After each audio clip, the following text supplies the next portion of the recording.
2장 영감. 아시시의 성 프란치스코. 지극히 높으시고 전능하시고 좋으신 주님, 찬미와 영광과 영예와 모든 찬양이 당신의 것이었고 홀로 지극히 높으신 당신께만 이것들이 속함이 마땅하오니 사람은 누구도 당신 이름을 부르기조차 부당하나이다. 아시시의 성 프란치스코는 위의 구절로 그의 아름답기 그지없는 태양 형제의 노래를 시작하고 있다. 이 노래는 그의 가슴에서 우러나온 것이었고 그의 영감이 지니는 독특한 본성을 드러내고 있다. 태양 형제의 노래의 첫 소절이 하느님에 대한 찬양으로 시작하면서 프란치스코의 삶 안에서 하느님을 중심 초점으로 두고 있음을 보여주는 것은 의미심장하다. 프란치스코에 관한 초기 중세 문헌들은 그가 직접 쓴 글이든 다른 이들에 의해 쓰인 글이든 모두 그가 하느님을 열렬히 사랑하였고 전 생애가 이러한 열정으로 불타올랐던 사람임을 보여준다. 역사적 자료들. 프란치스코의 생애와 관련된 우리의 정보 대부분은 성인전이라 불리는 다양한 초기 전기 작품들에서 비롯된 것이다. 이 가운데 중요한 것에는 토마스 첼라노의 제1생애, 제2생애, 보나벤투라의 대전기와 소전기, 새 동료들의 전기, 페루자 전기, 완덕의 거울 등이 있다. 비역사적인 양식으로 쓰인 것으로는 잘 알려진 프란치스코의 장고송이가 있다. 프란치스코의 글로 언급되는 자료들과 성인의 선종 이후 세기에 나타난 방대한 프란치스칸 문헌 모음을 구별하는 것은 중요하다. 우리가 현재 실제 프란치스코의 글이라고 알고 있는 것은 1976년에 처음 출판된 작은 형제회 회원 카예탄 에세르가 작성한 본문 비평을 통해 찾아낸 것들이다. 자신의 편지들과 글이 많이 베껴지고 잘 간직되어야 한다는 프란치스코의 바람에도 프란치스코의 글은 역사의 흐름 안에서 대부분 사라지고 말았다. 그럼에도 오늘날 우리는 1205년과 1226년 사이에 쓰인 36개의 독립된 글들의 모음집을 가질 수 있게 되었다. 대부분 글은 프란치스코가 자신의 불완전한 라틴어를 다듬을 수 있던 서기에게 받아쓰게 한 것으로 보인다. 그렇더라도 이 글들은 우리에게 프란치스코의 삶에 대하여 적절하게 종합적인 관점을 제공하는 데 있어 전기 자료들보다 더 크게 이바지한다. 이 글들은 우리에게 프란치스코의 개인적 종교 체험의 본질, 하느님과 자신의 관계, 그리고 그 관계가 세상에서 자신의 삶에 미친 영향에 대한 프란치스코의 인식에 대하여 많은 이해를 제공한다. 프란치스코는 관념적인 추론에 따라 글을 쓴 중세 철학자가 아니다. 그의 본성은 낭만주의자, 시인, 그리고 매우 심오한 단계의 신비가에 더 가까웠다. 프란치스코의 핵심을 파악하기 위해서는 그의 글에 대한 더 많은 기술적인 검토가 요구된다. 우리가 좋아하는 음악의 리듬과 악장에 사로잡혀 우리 자신을 내어 맡기듯이 그의 글의 흐름에 사로잡히는 것이 중요하다. 그의 종교 체험은 신학이 아니라 개인적인 기도로 표현되었다. 프란치스코가 윤리적 가르침을 줄 때 우리에게 법적인 의무 목록을 남기는 것이 아니라 사랑으로 자극되어 응답하라고 요청하는 것이다.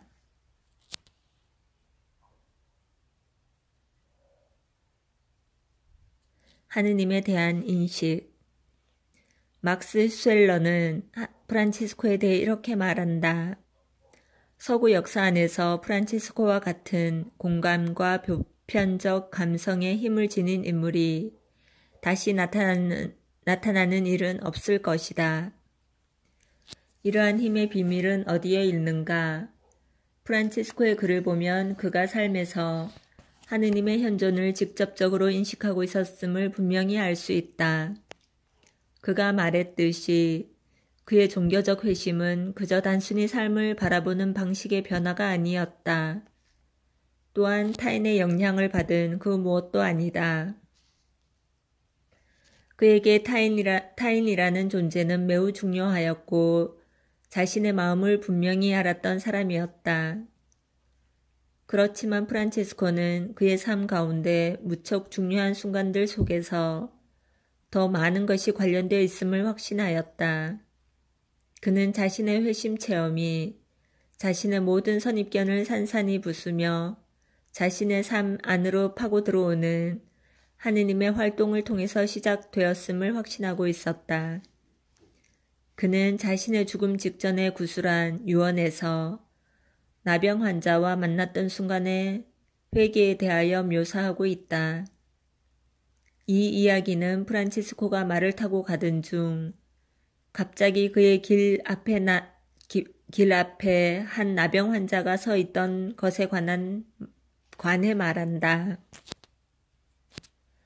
프란치스코는 언제나 나병 환자들을 혐오하였고 그들의 존재를 나에게 쓰디쓴 것으로 묘사한다.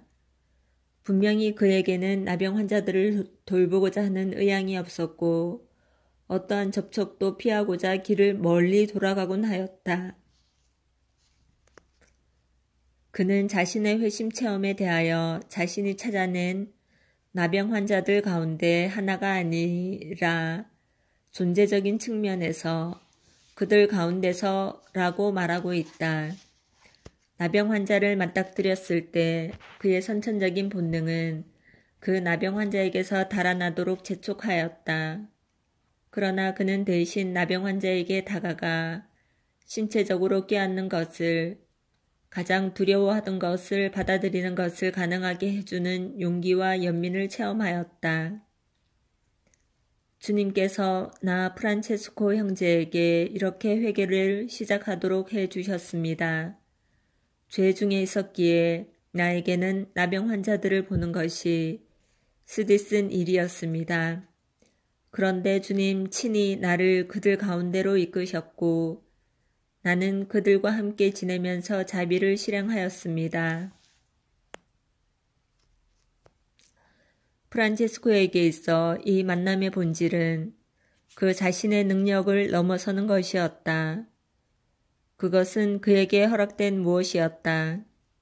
그는 자신의 삶을 변화시킨 이 체험을 그의 삶의 흐름을 넘어서는 데 있어 하느님의 넘치는 활동을 언급하면서 설명할 뿐이다.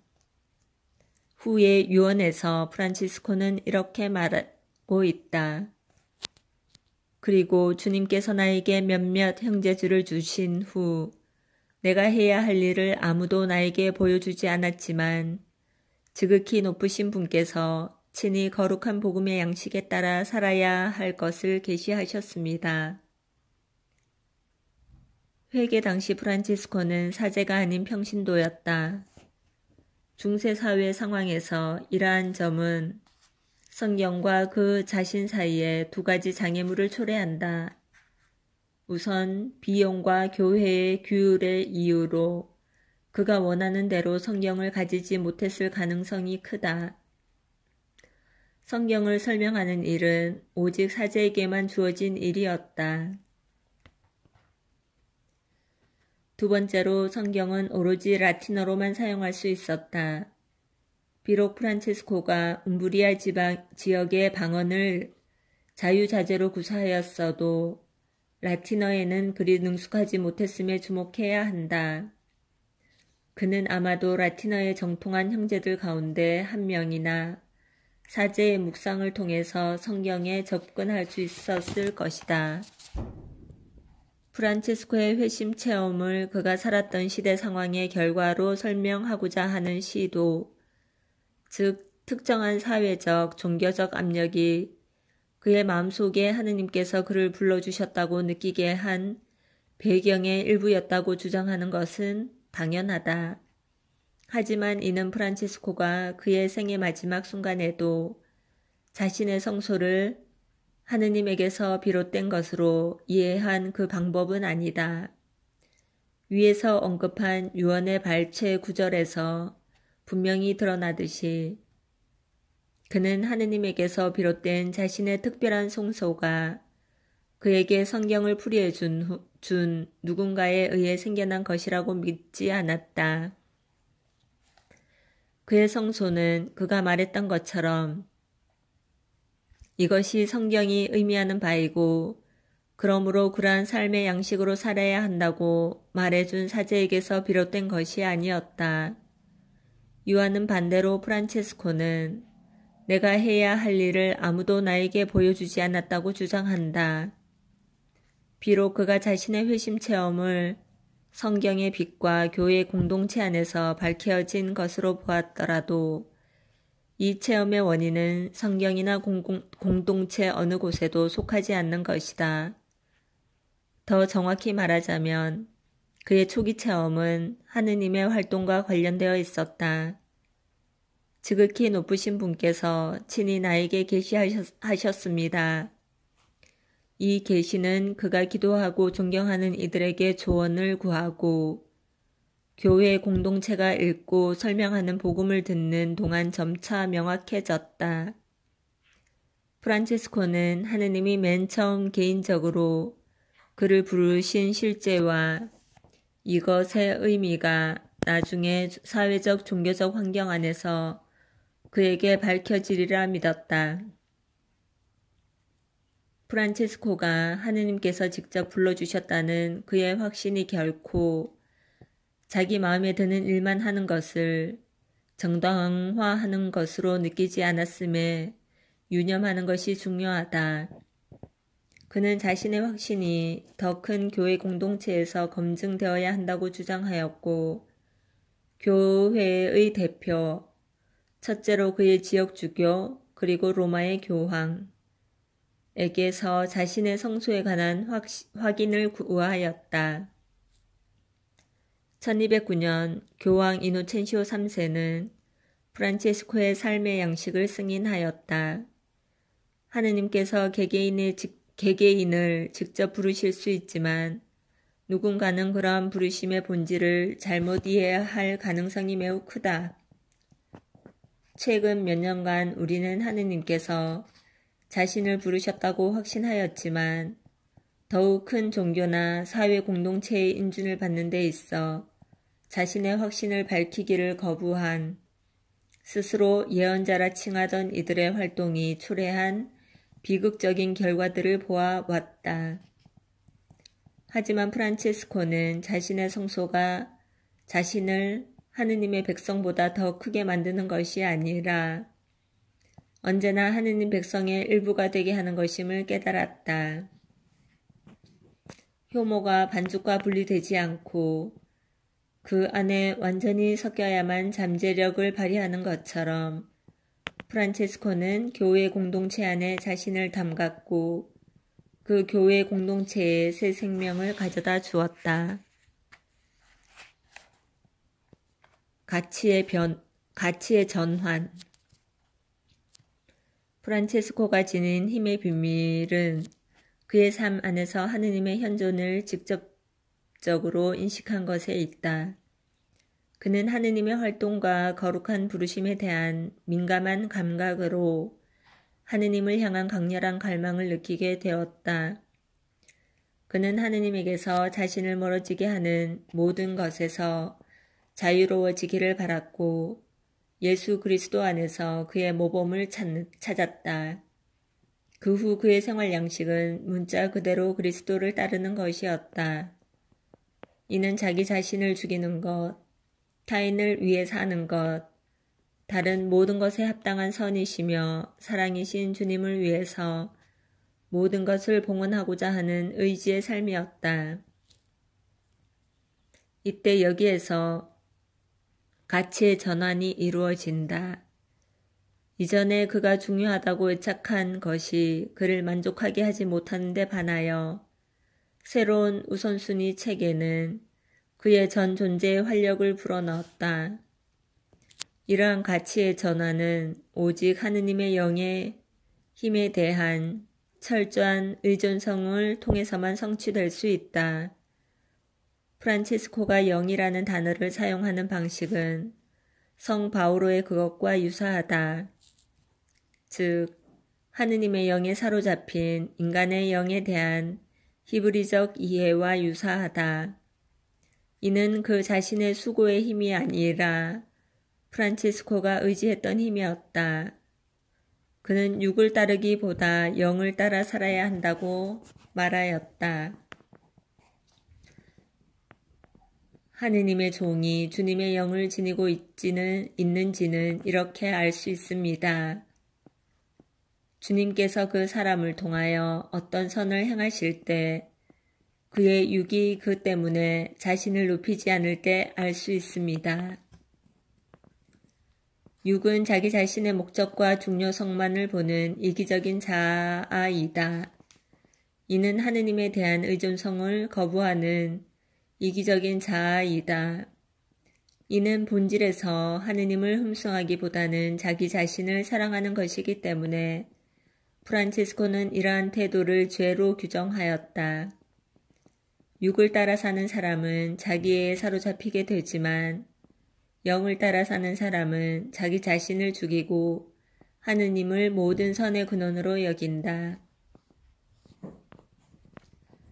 사람들로부터 천하고 무식하며 멸시받을 자로 취급받을 때와 마찬가지로 칭찬과 높임을 받을 때도 자기 자신을 더 나은 사람으로 여기지 않는 종은 복됩니다. 사실 인간은 하느님 앞에 있는 그대로이지 그 이상이 아니기 때문입니다. 영에 대한 생생한 체험은 프란치스코의 여정에 있어 결정적이었고 하느님과 인류와 하느님의 모든 피조물에 대한 관심에 영향을 주었다. 이는 어느 날 몇몇 형제들이 양식을 얻기 위해 숲에서 나와 자신들에게 온 강도들에게 음식을 주어야 하는지 말아야 하는지 프란치스코에게 물어보았던 이야기에서 잘 드러난다.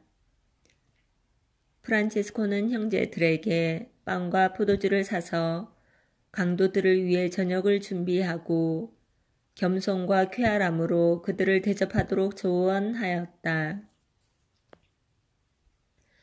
강도들이 배를 채우는 동안 형제들은 그들에게 하느님의 말씀을 공손하게 들려주었고 더 이상 그 누구도 해하거나 때리지 않도록 처음으로 부탁했다. 프란치스코가 말했듯이 이는 그들에게 보여준 사랑으로 감동을 주었고 이렇게 하여 점차 그들의 생활 방식을 변화시킬 수 있었다.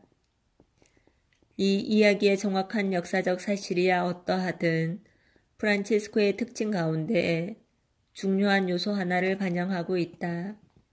그는 자신의 삶 안에 존재하는 강도와도 같은 면을 잘 알고 있었다. 어쩌면 자신의 초기 욕망을 무사람들 앞에서 인정받기 위해서 다른 이들 위에 군림하고 그들에게 권력을 행사하거나 심지어 해를 가하려고까지 했을지도 모른다. 그는 자기의 고유한 존재 안에 내재하는 부정적인 실제와 가능성을 잘 알고 있었다. 한 형제가 그에게 사부님께서는 자신을 어떻게 생각하십니까? 라고 물었을 때 그가 대답하였다. 나는 내가 가장 큰 죄인임을 알고 있습니다. 왜냐하면 하느님께서 내게 보여주신 모든 자비를 어떤 악한에게 보여주셨다면 아마 그는 나보다 2배는 더 영적인 사람이 되었을 것이기 때문입니다. 프란치스코의 강도들에 대한 접근은 그 자신의 삶에서 하느님의 그와 강도들에 대한 접근을 반영하였다. 그의 하느님의 영 체험은 유죄 선고의 하나가 아니라 오히려 점차 그를 새로운 삶의 방식으로 이끄는 인내와 환대였다. 그는 자신의 더욱 깊은 자아를 받아들이고 그 자아와 평화롭게 지내도록 자신을 격려하였다. 그는 더는 무사람들 앞에서 자신을 증명할 필요가 없었고 또한 다른 이들이 적대적인 방법으로 그에게 반응할 때도 두려워하지 않게 되었다. 이는 서로 어떤 관계를 맺어야 하는지에 대한 그의 가르침의 본보기를 형성하였고 프란치스코를 평화와 용서와 화해를 위한 모범으로 세상에 내놓았던 체험이었다. 죄를 지은 형제가 그대의 눈을 바라보고 자비를 청했는데도 그대의 자비를 얻지 못하고 물러서는 형제가 이 세상에 아무도 없도록 하십시오. 그리고 그런 다음에도 그가 그대의 눈앞에서 수천 번 죄를 짓더라도 그를 주님께 이끌기 위하여 나보다 그를 더 사랑하십시오.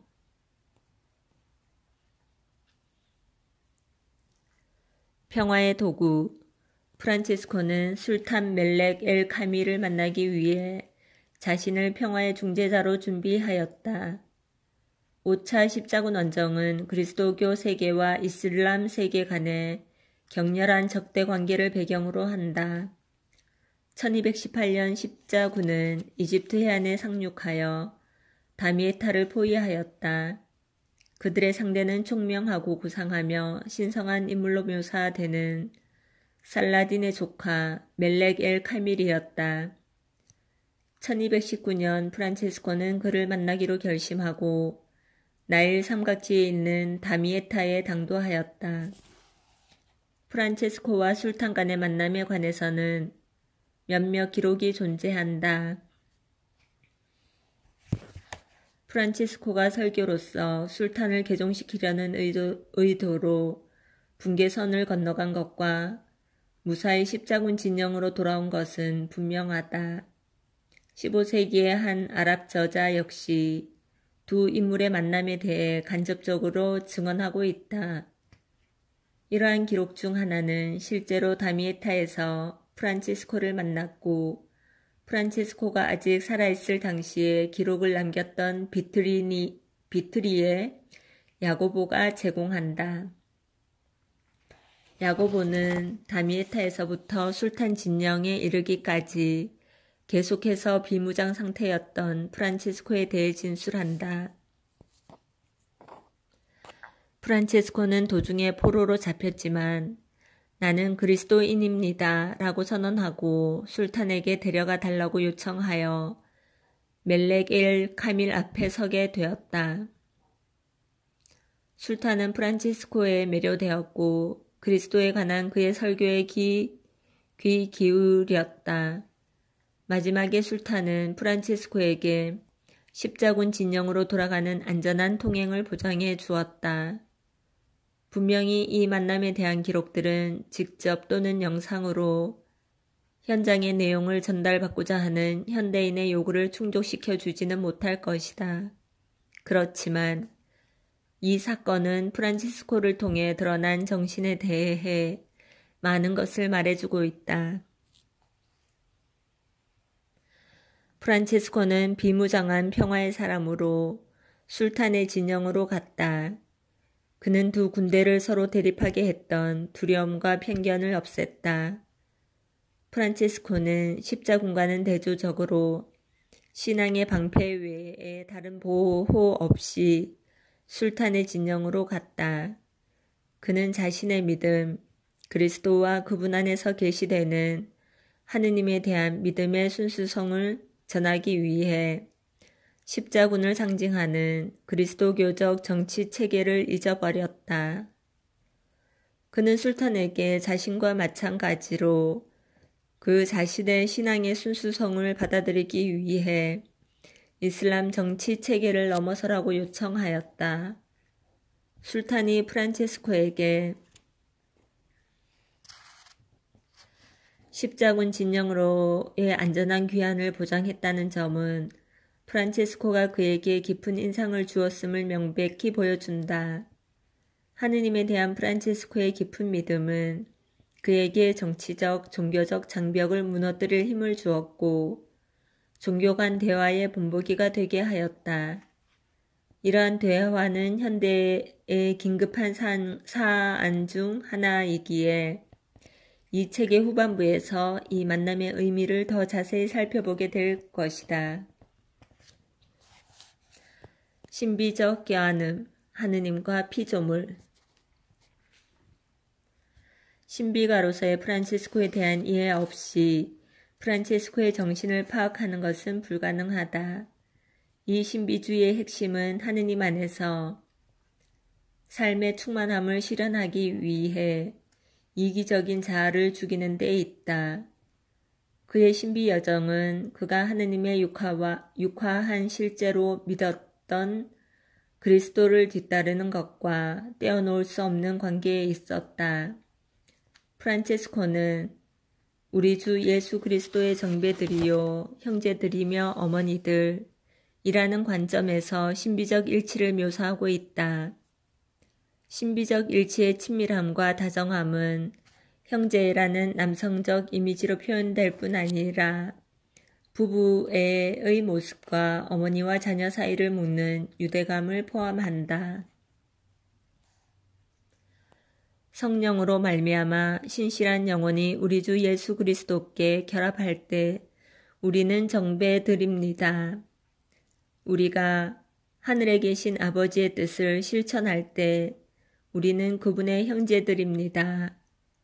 신성한 사랑과 순수하고 진실한 양심을 지니고 우리의 마음과 몸에 그분을 모시고 다닐 때 우리는 어머니들입니다. 표양으로 다른 이들에게 빛을 비추어야 하는 거룩한 행위로서 우리는 그분을 낳습니다. 프란치스코가 여기서 결합이라는 단어를 사용하는 점에 주목해야 한다. 이 단어는 중세의 혼인관계의 친밀한 본성을 표현하는 데 자주 쓰였다. 프란체스코는 관념적인 신학을 기술하고 있는 것이 아니라 심원한 개인적 체험에서 오는 헤아릴 수 없는 기쁨을 이야기하고 있다. 그의 강렬한 하느님 체험은 이어지는 찬미의 형용사들에서 터져 나온다.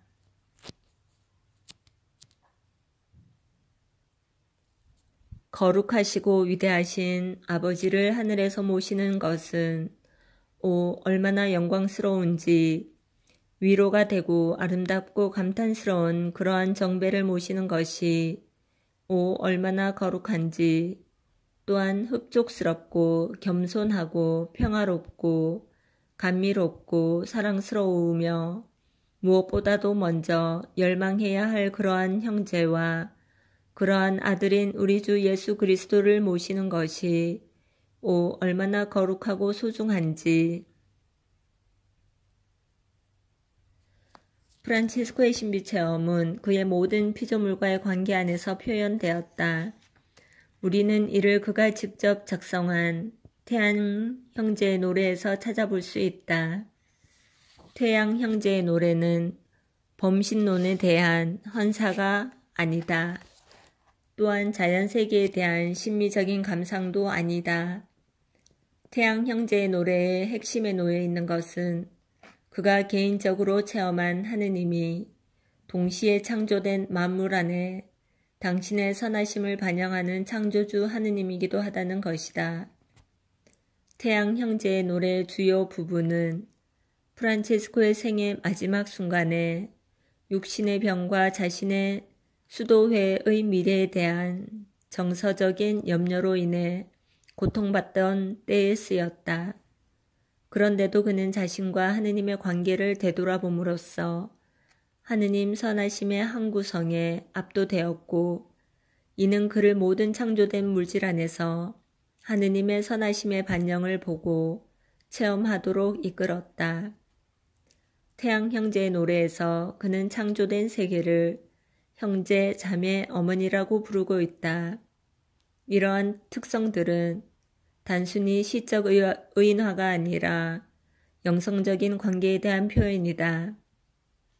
프란치스코는 모든 피조물이 지닌 반영의 신성함의 경의를 표함으로써 이러한 관계를 맺을 수 있었다. 그는 창조주 하느님이 최고선이라고 믿었고 세계는 하느님의 선하심의 반영이므로 그 세계를 거룩한 실제로 인식할 수 있었다. 태양 형제의 노래의 찬미는 심지어 산 다미아누 수도원에 알아 누워 있을 때조차도 자신을 둘러싼 모든 것에서 신적 사랑의 창조적 현존을 인식하고 느낄 수 있던 프란치스코를 증언한다. 다시 한번 그는 그 누구도 그에게서 빼앗아 갈 수 없는 깊게 자리 잡은 기쁨과 믿음으로 그의 마음을 채우기 위해 두려움을 몰아내었다. 지극히 높으시고 전능하시고 좋으신 주님, 찬미와 영광과 영예와 모든 찬양이 당신의 것이었고 홀로 지극히 높으신 당신께만 이것들이 속함이 마땅하오니 사람은 누구도 당신 이름을 부르기조차 부당하나이다. 네, 주님, 당신의 모든 피조물과 더불어 찬미 받으시옵고 그 가운데 각별히 주인이신 햇님 형제와 더불어 찬미 받으소서.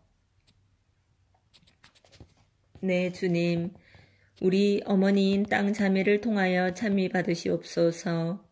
그는 우리를 기르고 보살피며 울긋불긋 꽃들과 풀들과 온갖 열매를 낳아주나이다.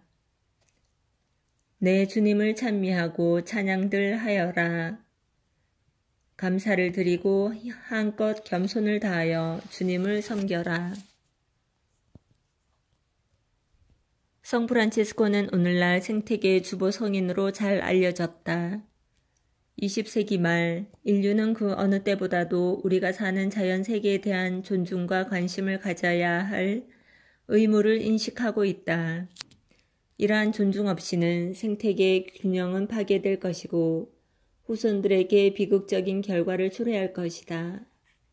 현대 인류는 환경에서 종종 이방인처럼 살아가고 자신들이 살아가는 세계와 올바른 관계를 맺지 못하는 것으로 보인다.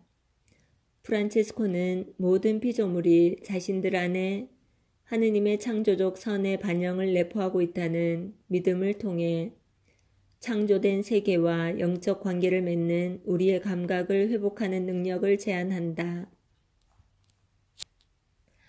프란치스코의 13세기 전기 작가였던 토마스 첼라노는 성 프란치스코의 제2생애에서 다음과 같이 기록하고 있다. 프란치스코는 만물 안에서 사랑이신 하느님을 찾고자 하였다. 그는 주님의 손에서 빚어진 모든 작품 안에서 즐거워하였고 유쾌한 사물들의 배후의 뜻을 살핌으로써 그 사물들에게 생명을 부여하는 이성과 원인을 보았다. 그는 아름다운 사물들 안에서 아름다움 자체를 보았다. 그분의 발자국이 서려 있는 사물들을 통하여 그는 어디서나 사랑이신 그분을 따라갔다. 그는 홀로 모든 사물에서 사다리를 만들어 그 사다리를 밟고 옥자로 올라갔다. 보나벤투라는 자신이 작성한 프란치스코의 생애에 대한 주요한 기록에서 다음과 같이 언급하고 있다. 모든 것이 같은 근원에서 생겨나온다는 인식은 프란치스코를 지금까지보다 더 큰 애정으로 가득 채웠다. 그래서 그는 아주 미미한 피조물에게조차도 그들이 그와 똑같은 기원을 가졌다는 것을 알고 있었기 때문에 형제 자매라고 불렀다.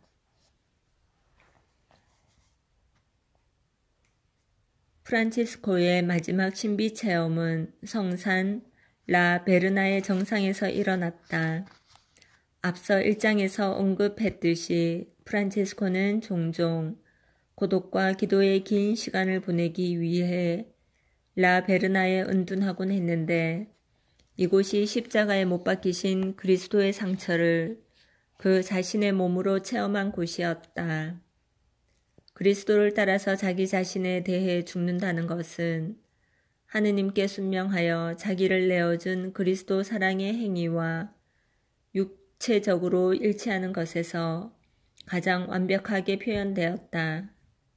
이때 라베르나에서 그와 동행한 프란체스코의 가까운 동료 레오 형제는 이렇게 기록하고 있다. 복되신 프란치스코께서는 세라핌 모습을 보고 가르침을 듣고 자신의 몸에 그리스도의 상처가 새겨진 다음 이 양피지의 뒷면에 기록된 찬미를 지으셨으며 자기에게 베풀어 주신 은혜의 하느님께 감사드리며 당신의 손으로 직접 이를 기록하셨다. 당신은 기적을 일으키시는 거룩하시고 유일하신 주 하느님이시나이다. 당신은 힘세시나이다. 당신은 위대하시나이다. 당신은 지극히 높으시나이다. 당신은 전능하시나이다. 당신은 거룩한 아버지, 하늘과 땅의 임금이시나이다. 당신은 삼위이고 한 분이시며 신들의 주 하느님이시나이다. 당신은 선이시고 모든 선이시며 으뜸선이시고 살아계시며 참되신 주 하느님이시나이다. 당신은 애정이시며 사랑이시나이다. 당신은 지혜이시나이다. 당신은 겸손이시나이다. 당신은 인내이시나이다. 당신은 아름다움이시나이다. 당신은 안전함이시나이다. 당신은 고요이시나이다. 당신은 즐거움이시며 기쁨이시나이다. 당신은 우리의 희망이시나이다. 당신은 정의이시며 절제이시나이다. 당신은 우리의 흡족한 온갖 보화이시나이다. 당신은 아름다움이시나이다. 당신은 온화이시나이다. 당신은 보호자이시나이다. 당신은 수호자요 방어자이시나이다. 당신은 힘이시나이다. 당신은 피난처이시나이다. 당신은 우리의 희망이시나이다. 당신은 우리의 믿음이시나이다. 당신은 우리의 사랑이시나이다. 당신은 우리의 모든 감미로움이시나이다. 당신은 우리의 영원한 생명이시나이다. 위대하시고 감탄하올 주님, 전능하신 하느님, 자비로운 구원자시여. 프란체스코의 하느님 체험은 그의 삶을 변화시켰던 체험이었고 하느님을 향한 여정의 길을 따라 걷게 될 미래의 순례자들을 위한 영감과 본보기로 그를 자리 잡게 해준 것이었다. 보나벤투라도 이러한 순례자 가운데 하나였다. 보나벤투라는 아시시의 빈자처럼 하느님의 영에 사로잡히게 되는 것이 무엇을 의미하는지를 더욱더 넓은 세상에 알리도록 재능을 주신 하느님에게 헌신하였다.